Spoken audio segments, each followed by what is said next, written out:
श्रोताओं, आज 22 मई 2020 है। वैसे तो हम हर दिन कोई ना कोई विशेष दिन के रूप में मनाते हैं, लेकिन आज का दिन खास है प्रकृति और पर्यावरण के लिए। आज है अंतर्राष्ट्रीय जैव विविधता दिवस, जो प्रतिवर्ष 22 मई को मनाया जाता है।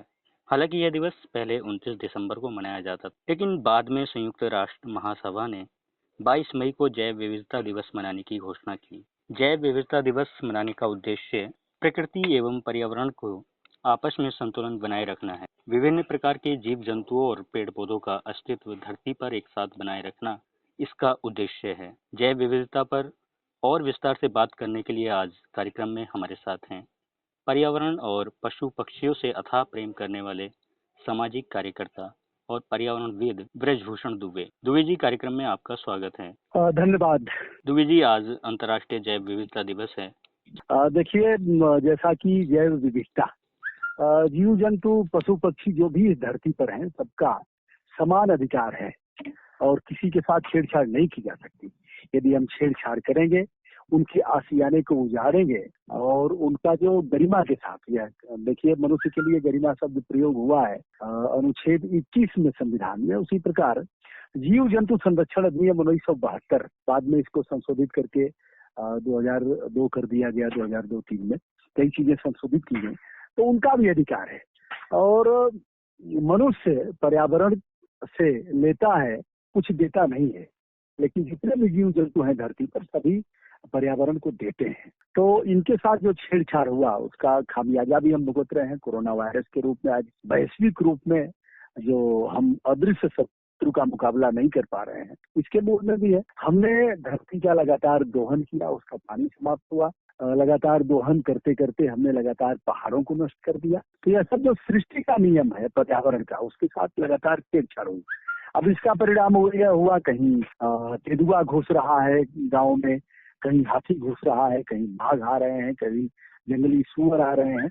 इस तरह से जब उनके आशियाने को हमने उजाड़ दिया तो उन्होंने हमला किया। हमला क्या किया? अब उनके लिए स्थान नहीं रहा, भाग करके गाँव में आए। फिर एक जो हमारा तंत्र है वह गड़बड़ा गया। तो इसलिए हमें आवश्यक है, अब बड़े बड़े पेड़ हमने काट डाला। एक बच्चे को पैदा करके हम उन्हें समय समय पर इंजेक्शन लगवा करके, टीके लगवा करके, उनका पोषण करके जवान तो बना सकते हैं 20 साल 18 साल में, लेकिन एक पौधा लगा करके उसे हम जवान नहीं बना सकते। तो जो जवान वृक्ष हैं जिन्हें हम ट्रांसप्लांट करके लगा सकते हैं, वह ऐसी मशीनों का ठीक से उन्हें विकसित नहीं किया गया। लगातार पेड़ों को काटा गया, कंक्रीट के जंगल बनाए गए। तो यह सब कुछ जो देख रहे हैं, सर्वोच्च न्यायालय ने कई साल पहले सरकारों से पूछा था, केंद्र सरकार और प्रदेश सरकारों से, कि कहाँ गए बाघ। ऐसे टिप्पणी थी, कहाँ गए बाघ। बाघों का संरक्षण किया गया, बाघ लगातार मर भी रहे हैं। जिस तरह से उन्हें उनका प्रजनन होना चाहिए वो नहीं हो रहा है, तमाम रोग आ रहे हैं, उन्हें भोजन के अभाव में भी मर रहे हैं। या वैश्विक बात बता रहा हूँ, अभी एक देश में बाघ के चित्र दिखाए गए थे, बाघ मर रहे हैं। लग रहा है कि एकदम दीनहीन दशा में जो कुत्ते हैं उस तरह से बाघ दिख रहे थे। तो ऐसे में जैव विविधता का बड़ा हमारे जीवन में काफी महत्व है। हम सृष्टि को बचाएंगे। ये अगर 4 हॉट स्पॉट की बात किया जाए तो पश्चिमी घाट है, पूर्वी हिमालय है, इंडो बर्मा है, सोगालैंड है।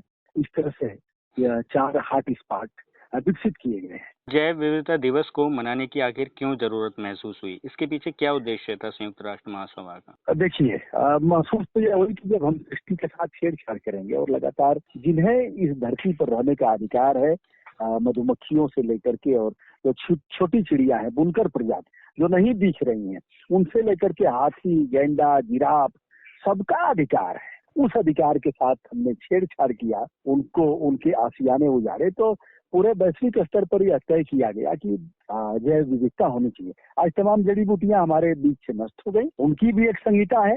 हम नीम की दातून तोड़ेंगे तो पूरा हम एक डाली तोड़ देंगे, फेंक देंगे। उन पत्तियों का हमको पता ही नहीं है कि किस तरह से उपयोग करना है। आज कोरोना वायरस के समय में किस प्रकार उनका सैनिटाइजर बनेगा, उसमें उन पत्तियों का क्या महत्व है, दातून में कैसे प्रयोग करते हैं, जैसे उनसे भी हमें सीखना चाहिए। जो हमारे मुस्लिम भाई हैं, छोटी सी कुची बनाएंगे और उसे फिर कुपट करके छोड़ देंगे, अगले दिन फिर उसी नीम के दातून का प्रयोग करेंगे। ऐसे तो करना पड़ेगा भैया, नहीं तो फिर जीवन तो बड़ा बहुमूल्य है और ऐसे ही नष्ट होगा।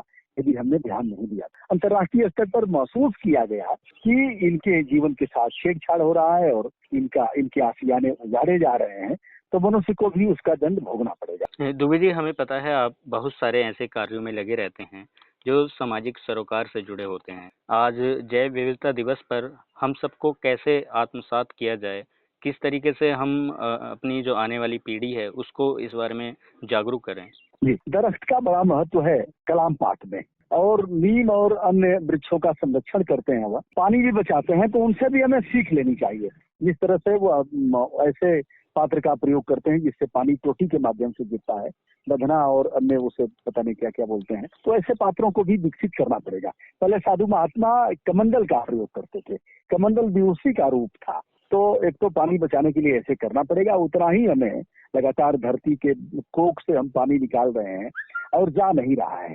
तालाब, पोखरे और यह सब पाट दिए गए, जबकि माननीय सर्वोच्च न्यायालय ने हिंचलाल तिवारी बनाम कमला देवी अन्य के मामले में कठिन बहुत बहुत बड़ा विनिश्चय प्रतिपादित किया है। जो पहाड़ हैं, तालाब हैं, पोखरे हैं, ऐसे इनको बचाने के लिए कड़ा आदेश प्रतिपादित करते हुए कहा है कि इन्हें 1952 के पूर्व की स्थिति में लाया जाए। तो एक तो इन चीजों का हमें पालन करना पड़ेगा।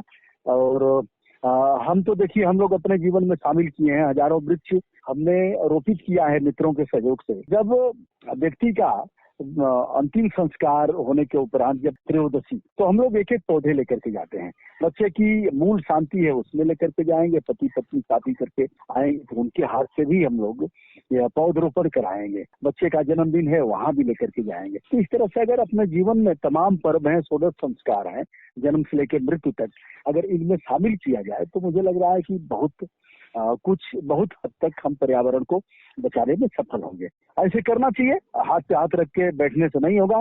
और केवल सरकारों के बल पर यह मानना कि सरकारें करेंगी, तो सरकारों के बल पर बैठना महामूर्खता है। हमारी फंडामेंटल ड्यूटी है साहब, संविधान में वर्णित है कि हम प्राकृतिक पर्यावरण को बचाएंगे।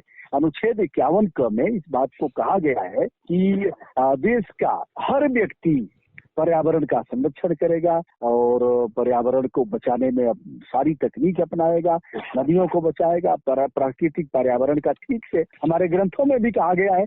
अगर मानस की बात किया जाए तो लंका का चित्रण करते हुए गोस्वामी जी ने लिखा है, वन बाग उपवन वाटिका सरकूप वापी सोहही। इस तरह से सर माने कुआं, वापी तालाब, सोहही इस तरह से बगीचा था, तालाब, सरोवर था। इस तरह से हमें करना पड़ेगा। बिल्कुल दुबे जी, एक सभ्य नागरिक होने के नाते, देश का नागरिक होने के नाते कुछ जिम्मेदारियां हमारी भी बनती हैं जिन्हें हमें निभाना है। और सिर्फ सरकार के नियमों का, उनके बनाए गए आदेशों का पालन तो हमें करना ही है, साथ ही साथ हमारी अपनी कुछ जिम्मेदारियां भी हैं जिनको हमें निभाना है। दुबे जी, इस समय कोविड-19 यानी कोरोना वायरस के कारण लगभग सभी देश लॉकडाउन की स्थिति में हैं। ऐसे में जैव विविधता पर कितना असर पड़ा है? देखिए, असर तो पड़ा है और मैं चाहूंगा, सरकार को मैंने लिखा भी है कि अब ऑनलाइन पढ़ाइयाँ शुरू हो गई हैं। इससे डीजल पेट्रोल का दहन नहीं हो रहा है, एक चीज ये है। दूसरा विषय की दुर्घटनाओं में बहुत कमी आई है। तो डीजल पेट्रोल के दहन से जिस प्रकार और वायु प्रदूषण रुका, ध्वनि प्रदूषण, वाहन हॉर्न लगातार बजाएंगे, मोटर व्हीकल एक्ट का नियमों का लगातार उल्लंघन होगा। तो इस तरह से हमारी गंगा भी काफी अविरल हुई है, निर्मल हुई है। यमुना की सेहत में सुधार हुआ है। गोमती सहित तमाम जो सरयू और अन्य नदियां हैं, पौराणिक महत्व की नदियां हैं, उनके सेहत में वह प्रवाहमान हुई है। मिल फैक्ट्रियों का पानी रुका है। तो देखिए, बहुत कुछ अच्छा हुआ है। लेकिन गवर्नमेंट को यह भी चाहिए कि इस तरह से 15 दिन में 2 दिन क्यों नहीं ऑनलाइन की पढ़ाई हो, कॉन्फ्रेंसिंग के जरिए बच्चे पढ़ें और घर पर रहें, उनका जीवन सुधरे, हमारे पर्यावरण का सेहत ठीक हो। ऐसा करना पड़ेगा। यह दिन अच्छा दिन आएगा, अच्छे दिन आएंगे, लेकिन हमें अपने जीवन में इन चीजों को धारण करना पड़ेगा। और ये यदि नहीं रहेंगे तो हमारे जीवन का मूल्यांकन, हमारे जीवन की प्रासंगिकता, हमारे जीवन का गरिमा के साथ जीने का जो हमारा अधिकार है, सब ध्वस्त हो जाएगा। और हम यह नहीं कह पाएंगे डिग्निटी के साथ, गरिमा के साथ, कि हम मनुष्य हैं और मनुष्यता की जो परिभाषा है उसको हम परिभाषित कर रहे हैं। दुबे जी, आपने बहुत अच्छी सारगर्भित जानकारी हमारे साथ साझा की है। दुबे जी, आपने हमसे एक बात की, अपना कीमती वक्त दिया, आपका दिल की गहराइयों से आभार और शुक्रिया।